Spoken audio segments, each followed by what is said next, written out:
The truth is that you've adjusted yourself so much that you don't even know who you are anymore. Now, making adjustments to ourself is a part of the natural evolution and progression of the self, how we grow and evolve. And it's not to blame you or make you take complete responsibility of this change, but it is your responsibility to every once in a while sit back and look at the adjustments that you've made to your personality, to your sense of self, and decide whether or not you actually like these adjustments.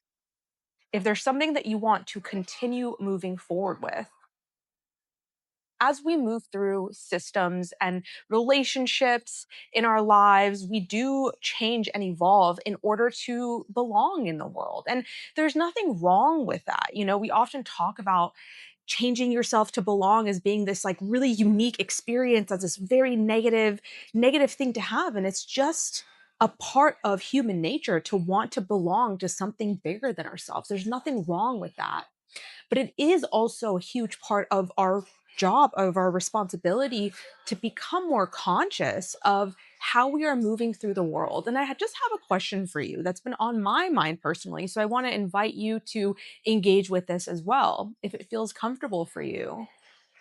Is that these adjustments that you've made, if you think about maybe just the last week of your life, maybe you're having a great week, maybe you're having a tough week, would you want to be friends with the version of yourself that is here right now, that has been here over the past week? And doing so with a lot of love and compassion, understanding once again that, you know, that saying, and I can't remember exactly what it is, but that like boiling a frog to death, and raising the temperature slowly versus just having this boiler and throwing it in there. It's like this slow death. And before the frog knows it, it's died. And this is similar to our sense of self. These little adjustments that we make, oh, it's not a big deal if I act like this. It's not a big deal if I act like that. And before you know it, you don't even know who you are anymore. The invitation is to strip away any of these adjustments that have felt like they are not conducive to the person that you want to be. You do get a choice in this.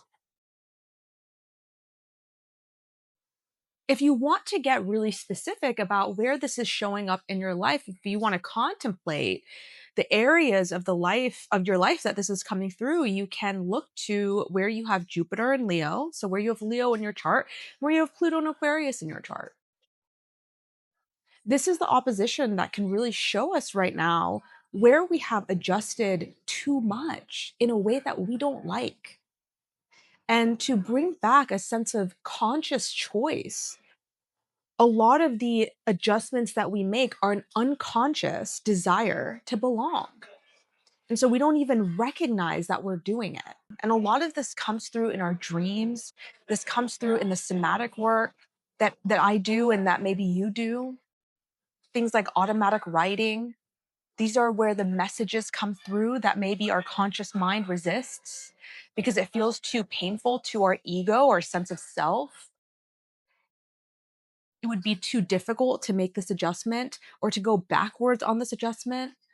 But when we get really clear and when we get really quiet enough to listen to the unconscious, listen to what's been trying to come through all along, we realize that we've known the answer. We've known who we want to be. We've known what things about ourselves and how we've adjusted we don't like. But there's a fear here. And another invitation is, how do I start moving through the world with more truth rather than fear? Fear of I won't belong, I won't be accepted, and moving more into this idea of, but is this true for me?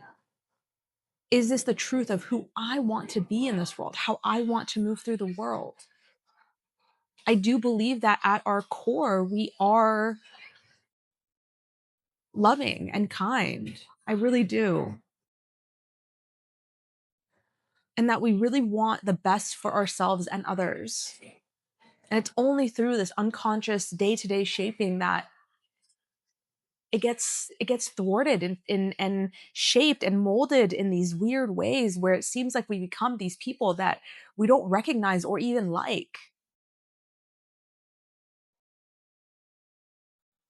When we have these oppositions happening in the world, It's not really here to be fixed or solved with the logical mind, because what we're always moving through is this opposition of the conscious and the unconscious, the persona or the consciousness and the shadow. And if we go deeply into one, we reject the other, and that's not the answer. And that's the mind. The mind works in this duality. Okay, then it means I must be completely myself and reject my desire to belong or all of the adjustments I've made, or vice versa. And neither of those will make you feel complete or whole. It requires seeing both sides long enough, sitting with both sides long enough until a deep knowing comes. And that feels very different than when you've made a pros and cons list with your mind. And you know it. You know what it feels like when you know something. So, whether something is ending or something new is beginning, or maybe both, is it coming from truth or is it coming from fear? If you're choosing to stay in a space, stay as a version of yourself, is that coming from truth or is it coming from fear?